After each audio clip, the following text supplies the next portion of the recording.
പ്രധാനപ്പെട്ട കാര്യം, തൃപ്പൂണിത്തുറയിൽ യഥാർത്ഥത്തിൽ കോൺഗ്രസിലും ആശയക്കുഴപ്പമുണ്ടല്ലോ. ആരെ സ്ഥാനാർത്ഥിയാക്കുമെന്ന് കുഴയ്ക്കുന്ന വിഷയം കോൺഗ്രസിന് മുന്നിലുണ്ട്. തീരുന്നില്ല, തൃപ്പൂണിത്തുറയും കൊച്ചിയും നമ്മൾ നേരത്തെ പെരുമ്പാവൂർ പരാമർശിച്ചു. അപ്പോൾ തൃപ്പൂണിത്തുറയും കൊച്ചിയും വലിയൊരു തർക്ക വിഷയമായി കോൺഗ്രസിന് മുന്നിൽ നിൽക്കുകയാണല്ലോ.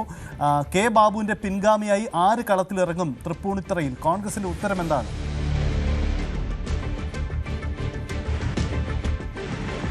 സജിത്ത്, എറണാകുളം ജില്ല എന്ന് പറയുന്നത് കോൺഗ്രസിൻ്റെ UDFിൻ്റെ കരുത്തുറ്റ കോട്ടയാണെന്ന് പറയുമ്പോഴും ഈ കോട്ടയ്ക്കകത്ത് സ്ഥാനാർത്ഥികളെ നിശ്ചയിക്കാൻ ഈ അവസാന വട്ടത്തിലും കഴിഞ്ഞിട്ടില്ല എന്നത് അവരുടെ ഒരു നിലവിൽ അവർക്കിടയിലുണ്ടായിരുന്ന ആശയങ്ങളുടെ സങ്കീർണത തന്നെയാണ് സൂചിപ്പിക്കുന്നത്. ഇത് മാത്രവുമല്ല, വൈപ്പിൻ സീറ്റിലും ആളെ നിശ്ചയിക്കാനായിട്ട് സാധിച്ചിട്ടില്ല. വൈപ്പിൻ സീറ്റിൽ സാധ്യതയുള്ള ഒരിടമാണ്. തൃപ്പൂണിത്തുറയിലേക്ക് വരികയാണെങ്കിൽ തൃപ്പൂണിത്തുറയിൽ നിന്ന് കെ ബാബു ഇനി മത്സരരംഗത്തേക്കില്ല എന്ന് വ്യക്തമാക്കുന്നു. താൻ മത്സരരംഗത്തില്ല, ഇനി പുതുതലമുറ വരട്ടെ എന്ന് പറയുമ്പോൾ ആ പുതുതലമുറയിലെ ഒരു പേര് ഉറപ്പിച്ചതിന് ശേഷമാണ് കെ ബാബു അതിൽ നിന്ന് പിന്മാറുന്നത്.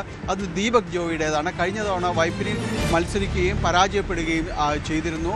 കെ ബാബുവിൻ്റെ വളരെ അടുപ്പം പുലർത്തുന്ന ഒരു നേതാവാണ് ദീപക് ജോയി. ഇപ്പോൾ നിലവിൽ ഡെപ്യൂട്ടി മേയറാണ്, കൊച്ചി ഡെപ്യൂട്ടി മേയറാണ്. ദീപക് ജോയിയുടെ പേരാണ് അവിടെ നിശ്ചയിച്ചിട്ടുള്ളത്. അവിടെ സാമുദായിക സമവാക്യങ്ങളെല്ലാം തന്നെ പാലിച്ചുകൊണ്ട് മുന്നോട്ട് പോകേണ്ട ഒരു മണ്ഡലമാണ് എന്നൊരു വിലയിരുത്തൽ കൂടിയുണ്ട്.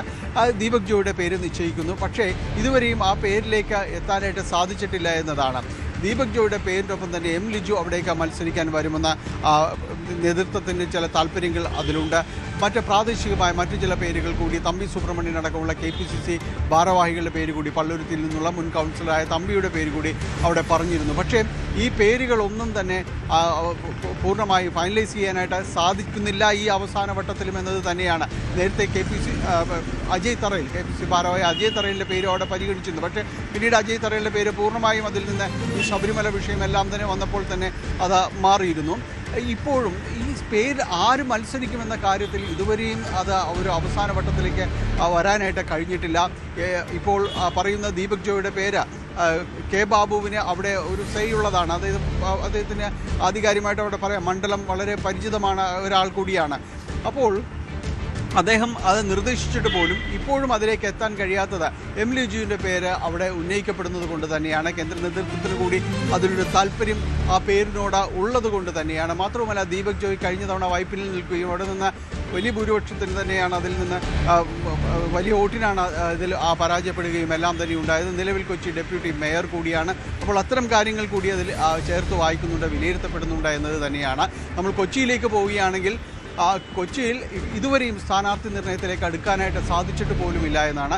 അവിടെ ദീപ്തി മേരി വർഗീസിൻ്റെ പേര് പരിഗണിക്കുന്നുണ്ട്. നമുക്കറിയാം, നേരത്തെ മേയർ തെരഞ്ഞെടുപ്പുമായി ബന്ധപ്പെട്ടുകൊണ്ട് ഉയർന്നു വന്ന പേരാണ്. അവിടെ ലത്തീൻ സഭ അവിടെ തങ്ങൾക്ക് വേണമെന്ന് ആവശ്യപ്പെട്ടതനുസരിച്ച് മേയറെ നിശ്ചയിച്ചു കൊടുത്തപ്പോൾ തള്ളിപ്പോയൊരു പേരാണ് ദീപ്തി മേരിയുടേത്. ദീപ്തിക്ക് ഇക്കുറി തൃക്കാക്കരയിൽ ഒരു അവസരം വേണമെന്ന് പറഞ്ഞിരുന്നു. പക്ഷേ സിറ്റിംഗ് MLA മാർ മത്സരിക്കാൻ തീരുമാനിച്ചപ്പോൾ അത് ഉമാ തോമസിലേക്ക് പോകുന്നു. കൊച്ചിയിൽ അവരുടെ പേര് പരിഗണിക്കുന്നു എന്നത് മനസ്സിലാക്കുന്നു. ഒപ്പം തന്നെ മുഹമ്മദ് ഷിയാസിൻ്റെ പേര് പരിഗണിക്കുന്നുണ്ട്. നേരത്തെയുള്ള DCC ഭാരവാഹിയായ ഷെറിൻ വർഗീസിൻ്റെ പേര് പരിഗണിക്കുന്നു. ഈ പേരുകളെല്ലാം പരിഗണിക്കപ്പെടുമ്പോൾ അവിടെയുള്ള പ്രധാനപ്പെട്ട ഒരു പ്രതിരോധം എന്ന് പറയുന്നത്, സജിത്തെ നമ്മൾ നേരത്തെ തന്നെ പലതവണ ചർച്ച ചെയ്ത ലത്തീൻ സഭ ഉയർത്തുന്ന വെല്ലുവിളിയാണ്. അവിടെ ലത്തീൻ സഭയ്ക്ക് ബഹുഭൂരിപക്ഷം വോട്ടുകൾ ലത്തീൻ സഭയുടെ ഒരു പോക്കറ്റ് എന്ന് പറയാവുന്ന രീതിയിലാണ്. 1,25,000 വോട്ടുകൾ ലത്തീൻ സഭയ്ക്ക് മാത്രമായി അവിടെയുണ്ട്. അവിടെ കൊച്ചി രൂപതയും ആലപ്പുഴ രൂപതയുമായിട്ട് അവിടെ വോട്ട് പങ്കിടുകയാണ്. ചെല്ലാനവും കണ്ണമാലിയും പോലുള്ള തീരമേഖലകളാണ് അവിടെ കൂടുതൽ. അവിടെ ലത്തീൻ സഭയ്ക്ക് അപ്രമാദിത്വമുള്ളൊരു മേഖലയാണ്. കാരണം അവിടെ പള്ളികളിൽ അവിടങ്ങളിലെല്ലാം തന്നെ നിശ്ചയിക്കാം ആർക്ക് വോട്ട് നൽകുന്നു. അതിനപ്പുറത്തേക്ക് പിന്നെ മറ്റൊരു ചിന്തയില്ല എന്ന് പറയുന്ന രീതിയിലേക്കെല്ലാം പോകും. അതിൻ്റെ ദുരന്ത ഫലങ്ങൾ കഴിഞ്ഞ തവണ എല്ലാം തന്നെ UDF അനുഭവിച്ചതാണ്. അത് ടോണി ചമ്മണി വലിയ മാർജിനിൽ തന്നെ അവിടെ പരാജയപ്പെടുകയും ചെയ്യുന്നു. നിലവിൽ KJ മാക്സി 2 വട്ടം ജയിച്ചതാണ്. കൊച്ചി രൂപതക്കാരാണ്, CPMൻ്റെ സ്ഥാനാർത്ഥിയാണ്. അദ്ദേഹം 2 വട്ടം ജയിച്ചത് 3-ാം ടൈമിലേക്ക് അദ്ദേഹം കടന്നു വരികയാണ്. പല അനുകൂല സാഹചര്യങ്ങൾ CPMന് അവിടെ ഉണ്ട്. പ്രത്യേകിച്ച് അവിടെ കടൽഭിത്തി നിർമ്മാണവുമായി ബന്ധപ്പെട്ടെല്ലാം തന്നെ ഒരു ഭാഗം പൂർത്തിയാക്കുന്നു, മറുഭാഗത്തിൻ്റെ നിർമ്മാണം ആരംഭിക്കുകയും എല്ലാം തന്നെ ചെയ്തിട്ടുണ്ട്. അപ്പോൾ ശക്തനായ ഒരു സ്ഥാനാർത്ഥി വന്നാൽ മാത്രമേ അവിടെ കാര്യങ്ങൾ കൈപ്പിടിയിൽ ഒതുങ്ങുന്നുള്ളൂ. നേരത്തെ കൊച്ചി രൂപത പരസ്യമായി ആവശ്യപ്പെട്ടു, ഇവിടെ കൊച്ചി രൂപതക്കാരൻ തന്നെ വേണമെന്ന് പറഞ്ഞിരിക്കുന്നു. നിലവിൽ അവരുടെ ആവശ്യങ്ങൾ സാധൂകരിക്കുന്നത് CPM സ്ഥാനാർത്ഥിയാണ് KJ മാക്സിയാണ്. ഇനി UDF-നോടും കൂടി അത്തരമൊരു വിലപേശൽ നടത്തുന്നു. ഇവിടെ പുറത്തുനിന്നൊരാൾ വേണ്ട, ഇവിടെ മത്സരിക്കുന്നെങ്കിൽ അത് കൊച്ചി രൂപതക്കാരൻ തന്നെ ആയിരിക്കണമെന്ന് UDF-നോട് ശക്തമായി ആവശ്യപ്പെട്ടിരിക്കുകയാണ്.